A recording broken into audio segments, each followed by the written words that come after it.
પાકિસ્તાની આતંકવાદીઓએ કાશ્મીરમાં ફરી ઘૂસણખોરીનો પ્રયાસ કર્યો હતો અને ત્યારે સુરક્ષા દળોએ આતંકીઓની ઘૂસણખોરીઓના પ્રયાસને નિષ્ફળ કરી અને એક આતંકવાદીને ઠાર માર્યો છે। જ્યારે અનખુરમાં 3 આતંકવાદીઓ તેમના સાથીઓનો મૃતદેહ લઈને સરહદ પર ભાગી રહ્યા છે। પાકિસ્તાની આતંકીઓનો કાશ્મીરમાં ફરી ઘૂસણખોરીનો પ્રયાસ। घुसणखोरीનો प्रयास करता एक आतंकवादी ठार। सुरक्षा दळोए आतंकीओनी घुसणखोरीना प्रयासने बनाव्यो निष्फळ। 3 आतंकवादीओ તેમના સાથીનો મૃતદેહ લઈ અને ભાગી ગયા સરહદ પાર।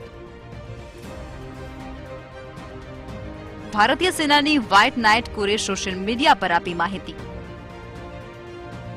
जम्मू काश्मीरना लेफ्टनન્ટ गवर्नर मनोज सिन्हाए કહ્યું છે કે પશ્ચિમ બંગાળ કરતા કાશ્મીરમાં સુરક્ષાની સ્થિતિ સારી છે।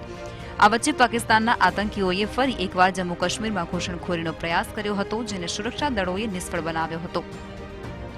અખનૂર સેક્ટરમાં ઘૂસણખોરીના પ્રયાસ દરમિયાન 4 આતંકવાદીઓએ ભારતીય વિસ્તારમાં ઘૂસવાનો પ્રયાસ કર્યો હતો। આ દરમિયાન ફરજ પરના સુરક્ષા દળોને ચાર્જ સંભાળ્યો અને જવાબી કાર્યવાહી કરી, જેમાં એક આતંકી ઠાર માર્યો હતો।